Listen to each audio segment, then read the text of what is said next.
1, 10, 19, 28 தேதியில பிறக்கிறவங்க எல்லாருமே அவங்களுடைய பொருத்தமா உள்ளவங்க யாருன்னு விரும்பி திருமணம் பண்ணாலும் சரி, போய் நீங்க பார்த்து தேர்ந்தெடுக்கப்பட்ட திருமணமா இருந்தாலும் சரி, நீங்க வந்து அவங்க யார கல்யாணம் பண்ணக்கூடாதுன்னு முதல்ல சொல்லிடுறேன்.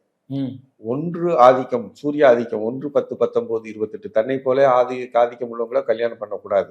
அதாவது 1, 10, 19, 28 பிறந்தவங்கள பண்ணக்கூடாது. நான் சொல்றது பண்ண வேண்டாம்னு சொல்றதுதான் நான் சொல்லிட்டு வரேன். 7, 16, 25 பொருந்தாது. 7, 16, 25, 9, 18, 27 பொருந்தாது. இந்த 3 எண்களுமே இந்த 1ஆம் நம்பர் ஆதிக்கர்களுக்கு, சூரிய ஆதிக்கர்களுக்கு பொருந்தவே பொருந்தாது.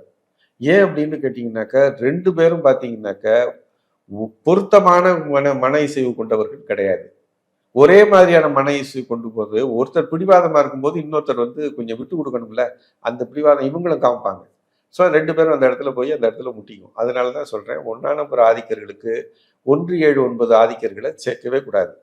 அப்படி சேர்க்காம மீதி என்ன ஆதிக்கர்களை சேர்க்கிறது மிகப்பெரிய நற்பலன்களை கொடுக்கும். அவங்க வாழ்க்கையும் வந்து இனிய முறையில செல்லும். குழந்தைகளும் நல்ல முறையில பிறப்பாங்க. ஃபெர்டிலிட்டி ப்ராப்ளம்ஸும் இருக்காது.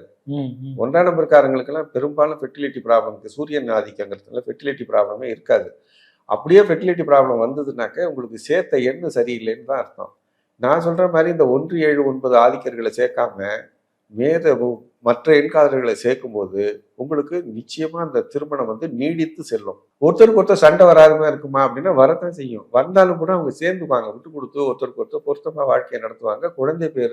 குழந்தை சம்பந்தப்பட்ட பிரச்சனைகள்லாம் எதுவுமே இல்லாம நல்ல முறையில ஒரு நல்ல குழந்தைகளா பிறக்கும்.